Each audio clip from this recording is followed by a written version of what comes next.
कोकणामध्ये छत्रपती शिवाजी महाराजांचा पुतळा कोसळला गेला। दुर्भाग्याची गोष्ट म्हणजे या महाराष्ट्रामध्ये आज दहीहंडीचा सण उत्सव चालू होता आणि या दहीहंडीच्या सण उत्सवामध्ये नाचगाणं ठेवलं होतं, डीजे ठेवला होता आणि या डीजेच्या तालावरती अनेक लाखो शेकडो तरुणांनी ताल धरला होता। अहो आज बहिष्कार टाकायची गरज होती मायबाप हो। नेत्यांनी टाकलेले दाणे, त्या दाण्यांवरती आपण बोललो आणि त्यांना साथ दिली, नाचगाणं केलं। अहो सण उत्सव साजरा केला पाहिजे, पण छत्रपती शिवाजी महाराजांचा पुतळा कोसळणं तेही 8 महिन्यामध्ये भ्रष्ट कारभार या भ्रष्ट नेत्यांचा समोर आला, तरी सुद्धा आपण त्यांना प्रोत्साहन देतो।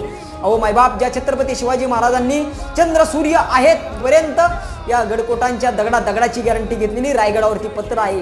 ज्या छत्रपती शिवाजी महाराजांनी समुद्रामध्ये आपल्या रक्षणासाठी आरमार उभं केलं, त्याच छत्रपती शिवाजी महाराजांचा आपण एक पुतळा समुद्राच्या किनाऱ्यावरती सुरक्षित ठेवू शकत नाही, म्हणजे या नेत्यांचा भ्रष्ट कारभार समोर येतो।